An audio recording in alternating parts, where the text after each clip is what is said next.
আমি এখন মাননীয় সংসদ সদস্য মাওলানা দেলোয়ার হোসেন সাইদী সাহেবকে বক্তব্য রাখার জন্য অনুরোধ জানাচ্ছি। নাহমাদুহু ওয়া নুসাল্লি আলা রাসূলিহিল কারীম ওয়া আলা আলিহি ওয়া আসহাবিহি আজমাইন। আউযু বিল্লাহি মিনাশ শাইতানির রাজীম। বিসমিল্লাহির রহমানির রহিম। মাননীয় স্পিকার, আপনি এই মহান সংসদের স্পিকার হিসেবে নির্বাচিত হয় আমরা জাতীয় সংসদের পক্ষ থেকে আপনাকে অন্তরের অন্তঃস্থল থেকে মোবারকবাদ জানাচ্ছি। মাননীয় স্পিকার, আমি আজ এই সংসদে দাঁড়িয়ে ওই মহান আল্লাহ পাকের প্রশংসায় সেজদা অবনত হচ্ছি, যিনি 1 অক্টোবরের ব্যালট যুদ্ধের মাধ্যমে সুদীর্ঘ 5 বছরের দুঃশাসন, সীমাহীন দুর্নীতি, ইসলাম বিরোধী কর্মকাণ্ড, দেশব্যাপী ভয়াবহ সন্ত্রাসের মোকাবেলায় 4 দলীয় ঐক্য জোটের মহা বিজয় দান করেছেন এবং যার ফলশ্রুতিতে আজকে আমরা এই মহান সংসদে দাঁড়িয়ে কথা বলার সুযোগ লাভ করেছি। মাননীয় স্পিকার, আপনার মাধ্যমে আমি আমার অন্তরের অন্তঃস্থল থেকে দেশবাসীকে ধন্যবাদ জানাই। বিশেষ করে আমার নির্বাচনী এলাকা পিরোজপুর, নাজিরপুর, ইন্দুরকানীবাসী ভাই বোনদের প্রতি কৃতজ্ঞতা জানাই, যাদের অক্লান্ত পরিশ্রমে এবং মূল্যবান ভোটের মাধ্যমে আমি নির্বাচিত হয়ে মহান সংসদের সদস্য হওয়ার সুযোগ লাভ করেছি। মাননীয় স্পিকার, বাংলাদেশের 13 কোটি মানুষকে যারা পরিচালনা করবেন, আজকে তারাই এই মহান সংসদে বসে আছেন। আমি আপনার মাধ্যমে তাদের উদ্দেশ্যে কিছু কথা বলতে চাই। জবাবদিহিমূলক সরকার, কল্যাণমূলক সরকার ও সুস্থ প্রশাসন, এই বাক্যগুলি আমরা প্রায় শুনে থাকি। এই বাক্যগুলির অর্থ সরকার স্বৈরাচার নয়, বরং জনগণের কল্যাণে জনগণ নিকট দায়বদ্ধ সরকার, যা আব্রাহাম লিঙ্কনের ভাষায় by the people, for the people, of the people. বর্তমান পৃথিবীতে মূলত গণতান্ত্রিক দেশে এখন সরকারকে বিবেচনা করা হয়। এরূপ সরকারের জনগণের সার্বভৌম ক্ষমতার উৎস হিসেবে বিবেচনা করা হয়, অর্থাৎ সংখ্যাগরিষ্ঠ প্রতিনিধিদের প্রণীত আইনই হল আইন এবং নির্বাচিত হবার পর সরকার হয়ে পড়েন সমগ্র জনগণের, আর বিরোধী দল হয় ছায়া সরকার। মাননীয় স্পিকার, সরকারকে সঠিক পথে পরিচালনার জন্য বিরোধী দলকে অপরিহার্য বিবেচনা করা হয়। বর্তমান গণতান্ত্রিক চেতনা বেশি পুরনো নয়, মানুষ মূলত রাজতান্ত্রিক স্বৈর শাসনের সাথেই বেশি পরিচিত। বস্তুত বর্তমান পৃথিবীতে গণতান্ত্রিক শাসন ব্যবস্থায় জবাবদিহিমূলক, কল্যাণমূলক, স্বচ্ছ প্রশাসনের যে কথাবার্তা আমরা শুনতে পাই, এর প্রথম উপস্থাপক হলেন বিশ্বনবী হযরত মুহাম্মদ রাসূলুল্লাহ সাল্লাল্লাহু আলাইহি ওয়াসাল্লাম। বর্তমান গণতান্ত্রিক ব্যবস্থাপনার সাথে ইসলামের মূল পার্থক্য হল সার্বভৌমত্বের ধারণা নিয়ে। ইসলামের দৃষ্টিতে সার্বভৌমত্বের মালিক জনগণ নয়, মালিক হলেন আল্লাহ রাব্বুল আলামিন। কিন্তু সরকার গঠন ও পরিচালনা জনগণের ইচ্ছার ভিত্তিতে হতে হবে।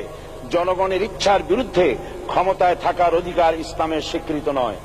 মাননীয় স্পিকার, সাধারণত লক্ষ্য করা যায় সরকারি কর্মকর্তা ও কর্মচারীবৃন্দ জনগণের উপর নানাভাবে জুলুম, নির্যাতন বা শোষণ করে থাকে।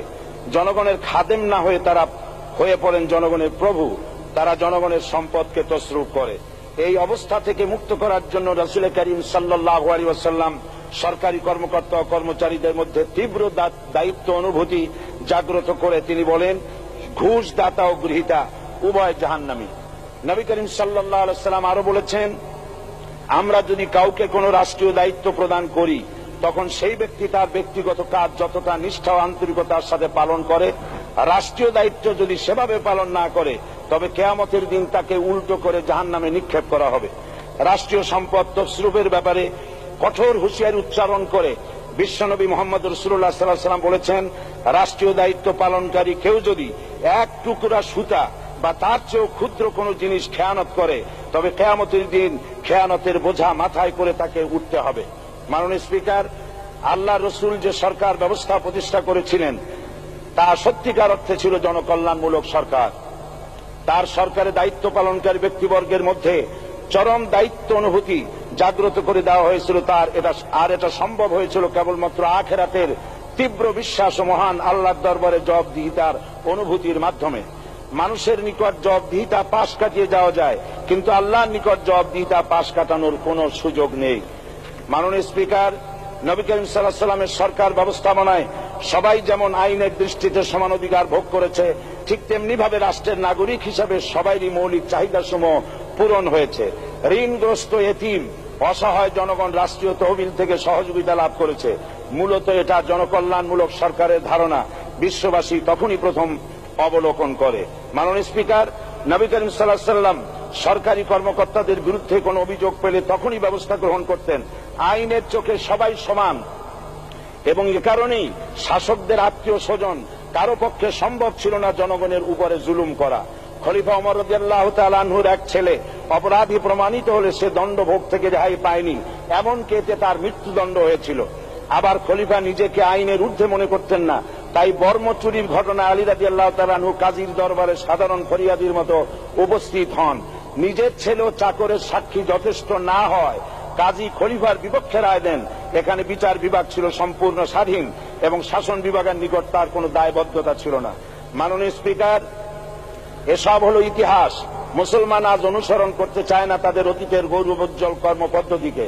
সে এখন কাফির মুশরিকদের কিরানক স্বার্থ পূজারী আখেরাতে জবাবদিহিতা শূন্য বাগাড়ম্বর এক জাতি।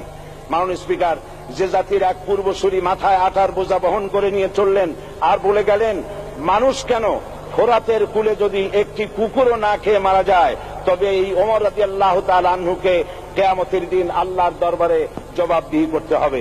আর আজ সেই জাতির দায়িত্বশীলরা জনগণকে অভুক্ত রেখে তাদের মুখের গ্রাসে ভাগ বসায়। জনগণ তাদের নিকট উপস্থিত হলে মনে হয় যেন গোলাম প্রভুর দরবারে উপস্থিত হয়েছে, আর অহেতুক উৎকোচ দাবি করে তাদের উপর জুলুম করছে। আর আল্লাহ পাক জালিমকে কখনোই পছন্দ করেন না। মাননীয় স্পিকার, আমি দৃঢ়ভাবে আশা করি এই অবস্থা কাটিয়ে উঠে আমরা রাসূল করিম সাল্লাল্লাহু আলাইহি সাল্লাম কর্তৃক প্রদর্শিত রাষ্ট্র ব্যবস্থার অনুসরণ করে একটি সুখী সমৃদ্ধশালী আধুনিক ইসলামী রাষ্ট্র পরিণত করে বাংলার প্রিয় জন্মভূমি বাংলাদেশকে আজ গোটা বিশ্বব্যাপী শোষণ, নির্যাতনা, হানাহানি, অশান্তির মধ্যে, তাই আজ পৃথিবীর অধীর আগ্রহে অপেক্ষা করছে ইসলামের আলোকে এমন এক রাষ্ট্র ব্যবস্থার যেখানে দায়িত্বশীলরা আল্লাহ তাআলার কাছে জবাবদিহিতার পাশাপাশি জনগণ নিকটও জবাবদিহি করতে বাধ্য হবে। মাননীয় স্পিকার, অনেক ত্যাগ ও তিতিক্ষার রক্তের বিনিময়ে গড়ে উঠেছে আমাদের গণতান্ত্রিক প্রতিষ্ঠান এই জাতীয় সংসদ। এই সংসদের সম্মান রক্ষা করার দায়িত্ব আমাদের সবার। গণতান্ত্রিক চর্চা, গণতন্ত্র প্রতিষ্ঠার স্বার্থে আমি আজ প্রধান বিরোধী দল আওয়ামী লীগকে সকল হিংসা, বিদ্বেষ ও পরাজয়ের গ্লানি ভুলে গিয়ে সংসদে যোগদানের উদাত্ত আহ্বান জানাচ্ছি। পরিশেষে আমি আপনার মতো সর্বজন শ্রদ্ধেয় একজন মার্জিত ও সুশিক্ষিত ব্যক্তিকে এই মহান সংসদের স্পিকার হিসাবে লাভ করে আমরা আনন্দিত হয়েছি। আমাদের সংবিধানের সংরক্ষণ, সমর্থন ও নিরাপত্তা বিধান এবং আপনার অভিভাবক সুলভ নিরপেক্ষ আচরণ ও সংসদকে ধন্য করবে বলে আমরা বিশ্বাস করি। আপনাকে ধন্যবাদ। আসসালামু আলাইকুম ওয়া রাহমাতুল্লাহ।